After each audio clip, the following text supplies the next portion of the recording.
Oui, une opération de police, je veux dire, dans le cadre d'un signalement, et cette opération se termine, je veux dire, maintenant, après plusieurs heures de fouille par les services de police. Il est normal que sur une information sensible, je veux dire, il y ait une vérification nécessaire. Comment s'est déroulée l'opération? Écoutez, très bien, les gens ont été accueillis dans le gymnase. On a fait en sorte qu'ils puissent manger, qu'ils soient le mieux accueillis possible, qu'ils aient l'occasion de se restaurer, de manière à ce que l'attente soit acceptable. Combien de personnes? Grosso modo, trentaine. Trentaine de personnes avec des enfants. Donc en fait les habitants de l'immeuble ont été évacués pour permettre les opérations de police? Oui, et puis ceux qui rentraient chez eux ont été ramenés dans le gymnase pour permettre que ces opérations se passent le mieux possible. Mais on est sur une opération, je dirais, de type un peu exceptionnel, du fait de l'information qui avait été transmise au service de police, et celle-ci s'est faite dans des conditions, je dirais, optimales.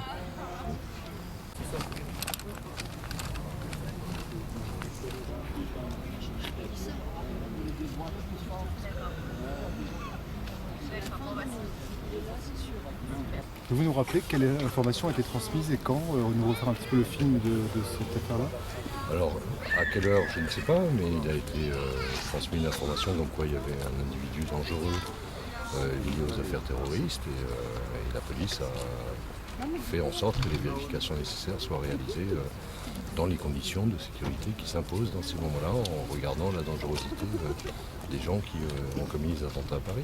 Et vos services étaient préparés à ce genre d'intervention? Vous avez pu mettre en place ces choses rapidement? Ben, on a une procédure qui permet effectivement d'ouvrir rapidement un lieu public, de pouvoir accueillir dans les meilleures conditions les riverains, et de faire en sorte que les choses se passent bien, que les enfants soient au chaud, que les familles puissent se retrouver. Et puis c'est un moment aussi où il y a un grand stress pour les familles. Et donc c'est le moyen aussi de les sécuriser et de faire en sorte qu'elles soient accueillies dans les meilleures conditions. Si là vous avez rien de particulier à faire, vous pouvez disposer. Les collègues prendront contact avec vous.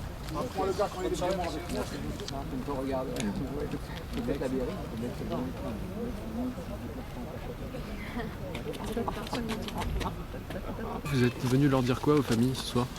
Venu leur dire que la police faisait un travail qui était difficile et que notre travail à nous est de faire en sorte que les riverains soient le plus rassurés possible et que ceux-ci soient accueillis dans les meilleures conditions. C'est-à-dire pendant cette opération de police, et je crois que ça a été plutôt bien vécu, les enfants ont pu jouer dans le gymnase, faire en sorte qu'il n'y ait pas de traumatisme au-delà de ce qui peut être vécu par les gens quand on leur dit qu'il y a éventuellement dans leur immeuble quelqu'un de dangereux. Pas de psychose à Strasbourg alors?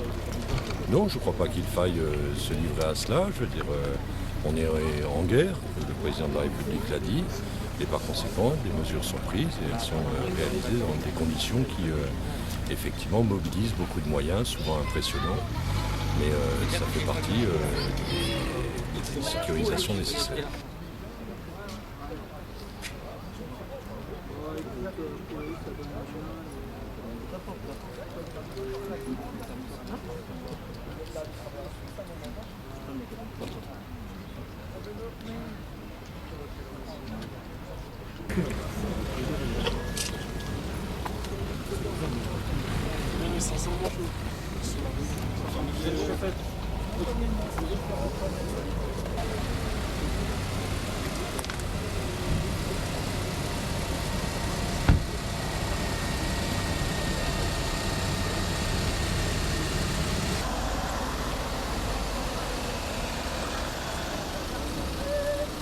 Attendez, attendez.